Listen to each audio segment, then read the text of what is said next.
One moment you feel like you're a puppet. You're just on the end of strings. The next minute, you suddenly realize that everything that you are aware of is inside your brain. So it's all you. And you get the two feelings go together. That I'm doing it all, but it's doing me. And this worries people when they get this feeling, because they don't know which to decide for, and they don't see how to put the two together. We're living in an age when there's been an enormous proliferation of techniques for subjecting every kind of natural process outside the human skin, and now increasingly inside the human skin, to some form of rational control. And as we succeed in doing this, it also becomes apparent that we're failing, that the process becomes of such a high degree of complexity that we begin to feel that we're standing in our own way, that everybody complains the state of affairs in the modern world, in the technological world, is so complicated that nobody can understand it. Nobody really knows what to do. The Western model of the universe is political and engineering or architectural. And therefore, as one understands the operations of a machine by analysis of its parts, by separating them into their original bits, we have bitted the cosmos and see everything going on in terms of bits of information, and have found that this is extremely fruitful in enabling us to control what's happening. After all, the whole of Western technology is the result of bitting. And so we thing the world, that is to say, in order to measure a curve, you have to reduce it to point instants. And apply the calculus, so in exactly the same way, in order to discuss or talk about the universe, you have to reduce it to things. But each thing or think is, as it were, one grasp of that spotlight. Going chirp, chirp, chirp, chirp, chirp, chirp, chirp, chirp, like this, you see. So we reduce the infinite wiggliness of the world to grasps or bits. We're getting back to biting, you see, the idea of the teeth. To grasps of thought. And so we thereby describe the world in terms of things, just as that fisherman could describe his view by the number of net hole over through which the view was showing. But the problem that arises is this. First of all, very obviously, everybody knows, I hardly need to mention it. Go to the science of medicine. You get a specialist who really understands the function of the gallbladder. And he's studied gallbladders ad infinitum, and he really thinks he knows all about it. But whenever he looks at a human being, he sees him in terms of gallbladder. And so if he operates on the gallbladder, he may do so very knowledgeably about that particular area of the organism, but he does not foresee the unpredictable effects of this operation in other connected areas, because the human being's gallbladder is not a thing in the same way as a spark plug in a car can be extracted and a new one replaced. Because the system isn't the same. There is a fundamental difference between a mechanism and an organism which can be described operationally. Mechanism is assembled. You add this bit to that bit to that bit to that bit. But an organism grows. That is to say, When you watch in a microscope a solution in which crystals are forming, you don't see this shape. It's like when you watch a photographic plate developing. But suddenly the whole area which you're watching seems to organize itself, to develop, to make sense. Moving from the relatively simple and gooey to the relatively structured and prickly. But not by addition. So then, if we are trying to control and understand the world through conscious attention, which is a scanning system, which takes in everything bit, what we're going to run into is that if that's the only method we rely on, everything is going to appear increasingly too complicated to manage. So that you get, for example, let's take the problem of the electronic industry. The catalogues of products that are being produced over the world by the electronic industry. Who has read all the catalogues? How do you know where you've got something you're working on, whether it's patented or not? Who else has taken out a patent? Has anybody had time to read all the catalogues? Well, nobody has. They're just voluminous. And it's exactly the same in almost any other field. There's an information explosion, like a population explosion. How on earth are you going to scan all that information? Yes, of course you can get computers to help you in this direction, but by Parkinson's law, the sooner you become more efficient in doing this, the more the thing is going to develop, so that you will have to have more efficient computers still to assimilate all the information. You'll be ahead, but only for a short time. So you see, there's this problem of the sort of competition of consciousness, of its how fast can you go, duty, duty, duty, duty, duty, duty, duty, duty, duty, duty, duty, duty, and keep track of it, you see? And say, I've got a good memory, I can keep track of that. And you say to you, I bet you can't. I'll go more complicated than you. See, musicians do this, drummers, you know. And they get things going, and they start, and so long as they count, and lots of musicians do count, it's crazy, but they do. And they count, and they out-complicate each other to the point where you can't retain it any longer in memory. So you say, okay, if I can't retain it, we've got this gadget here that can. And we've got these marvelous mechanical memories, and they will retain it. And they'll go much more fancy. They'll go this duty, duty, duty at a colossal speed, like that, you see. But it's the same old problem. Because you get something that can outdo that.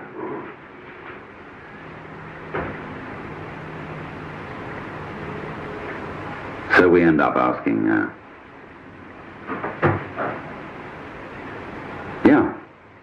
but supposing there were some other way of understanding things.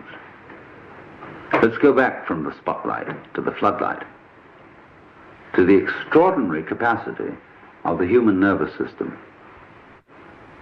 to comprehend situations instantaneously, without analysis. That is to say, without verbal or numerical symbolism of the situation in order to understand it. I hope you understand what I mean by that. It's clear. We do that. We have this curious ability of pattern recognition, which the mechanical systems have only in a very primitive way. Xerox have put out a machine which recognizes figures written in almost anyone's handwriting, provided their handwriting is fairly grade school and normal. But a computer has a terrible time trying to recognize the letter A when it's printed in, say, sans serif, Gothic, longhand, or whatever kind of A you may write. The human recognizes instantly this pattern, but the computer is still at a disadvantage here. It seems to lack a kind of capacity I would call field organization. because it's all punctive, it's digital. It's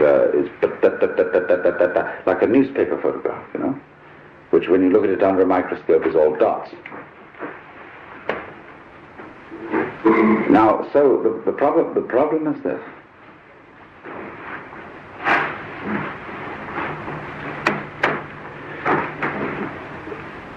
In developing technology, are we leaving out of consideration our strongest suit, which is the brain itself?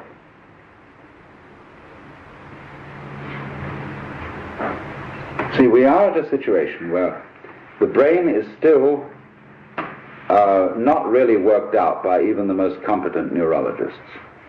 It puzzles them. They can't give a model of the brain in numerical or verbal language. Now, you are that, you see. You are this thing. You yourself are this thing which you yourself can't figure out. In the same way that I cannot touch the tip of this finger with the tip of this finger. I can't bite my own teeth.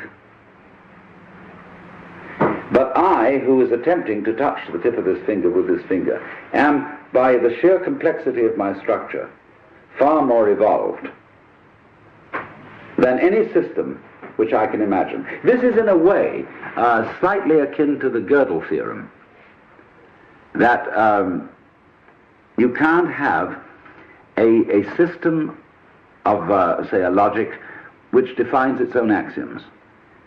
The axioms of any given system must always be defined in terms of a higher system. All right, so you are the most complex thing that has yet been encountered in the cosmos. And you can't figure you out. Now, suppose we're going to try to do that and become, as it were, completely transparent to ourselves so that we can entirely understand the organization or the mechanics of our own brains. What happens when we do that? Well, you're back in the situation of God. When you're God, what are you going to do? When you're God, you know what you're going to do? You're going to say to yourself, man, get lost. Because what you'll want is a surprise. And when you've figured everything out, there won't be any surprises. You'll be completely bored.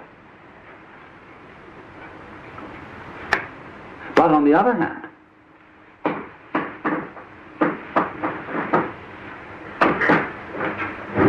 a person, I would say, who is really functioning completely is basically a person who trusts his own brains and permits his brain to operate at a more optimal level. In other words, he knows how to think things out, but he makes his best discoveries without thinking. In other words, you all know very well the processes of creative invention.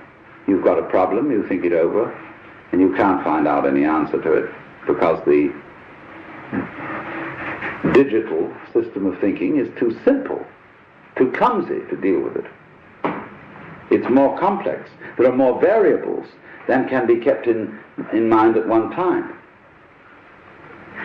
So you say, I'll sleep on it. Or you go to the Institute of Advanced Studies at Princeton, Behavioral Sciences at Stanford, where they pay you to goof off, which is highly excellent idea. And you moon around, and you've got a blackboard, and you look out the window and pick your nose, and so on. And your brain eventually hands you the solution to the problem. And you immediately, because you have technical knowledge, you recognize that's a solution. But then, naturally, you go back and check it. And you work the bit-by-bit form of thinking on it and see, now, does it come out in those terms? And if it does, everybody will agree with you, yes, that's the answer. But if it doesn't come out in those terms, they won't agree with you. Because you haven't subjected it to the socially acceptable, traditional form of analyzing knowledge. But here's the problem. It takes an awful long time to check these things out. It takes an awful long time to arrive at the solution which you got like that by a purely calculative process. Most of the situations of life are such that they don't wait for us to make up our minds. So that an enormous amount of carefully worked out scientific knowledge is trivial. They're all very well, very finely worked out, but much too late. Because life comes at you from all sides, all over, everywhere at once. And the only thing you've got to deal with that is the thing inside here, in the skull. Now, I'm not saying this to put down all this marvelous work of calculation, brought to immense sophistication electronically and so on. Not at all, because actually you people are the first people to understand the limitations of your own kind of knowledge. And you're going to have to tell the politicians about this. They don't understand. They think that this kind of knowledge is the answer to everything. And I think most of you know it isn't. Which is not something, I repeat, against technology. It's only saying that when you walk, you put your right foot forward. And that's fine, but then you must put your left foot forward. So let's say that the great technological enterprise has been putting the right foot forward. But you must bring up the left foot. That is to say, bring up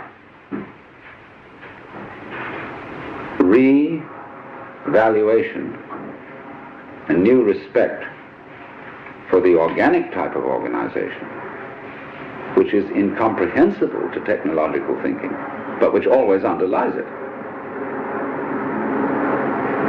That by itself doesn't work, because after you bring the left foot up, you've again got to bring up the right foot. The analytic. After goo comes prickles. After prickles comes goo. You have to keep this thing up. And I think our danger at the present time is that we are so heady, so delighted with the results of prickles, that we've got to let back a little bit of goo into the system. Well, now,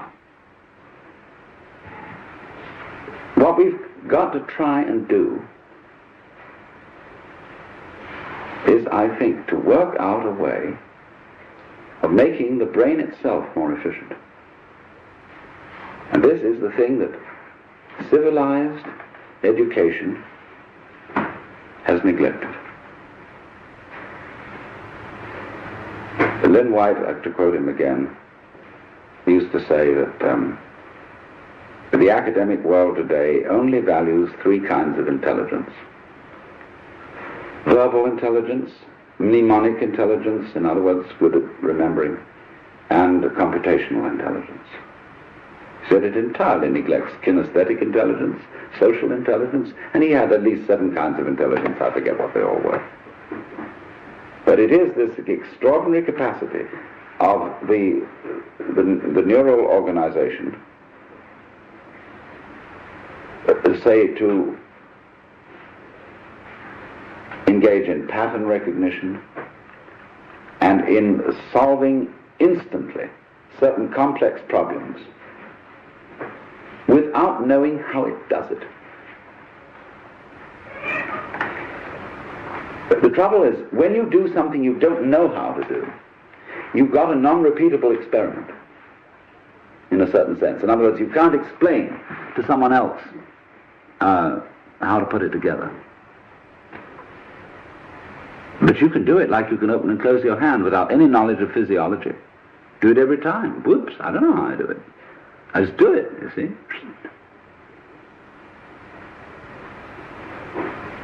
So we have an enormous potential of intelligence, of knowing how to do all sorts of things, which, to the extent that we are academically minded people, we won't allow ourselves to do, because we can't explain it. You know, for example, there's a way of cooling a brazing furnace. It's very simple. But engineers say it's theoretically impossible. It can't happen. It's like bees can't fly by the laws of aerodynamics, but they do.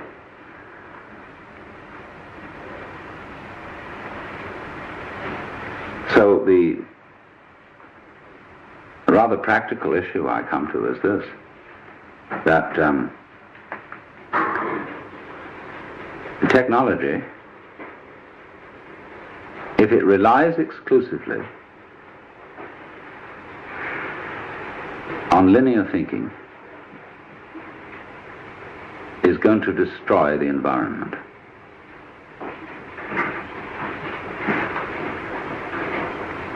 It's going to become too complicated to handle.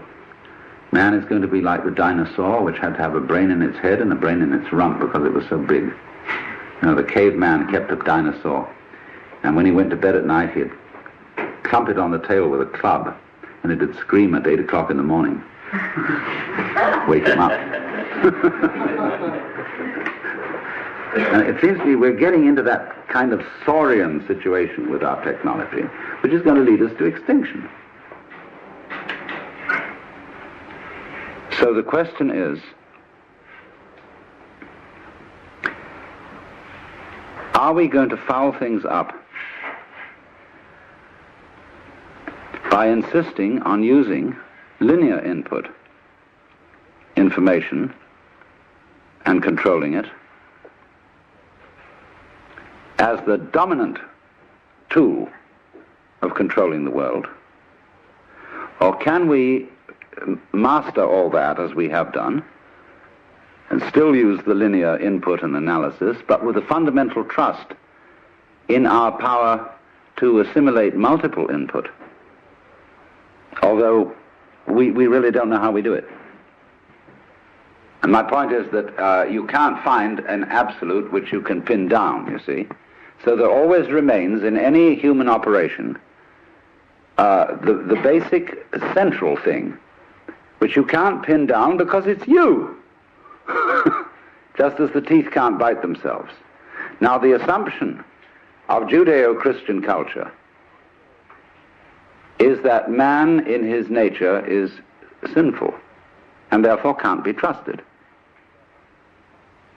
The assumption of at least ancient Chinese culture is that man in his essential nature is good and therefore has to be trusted.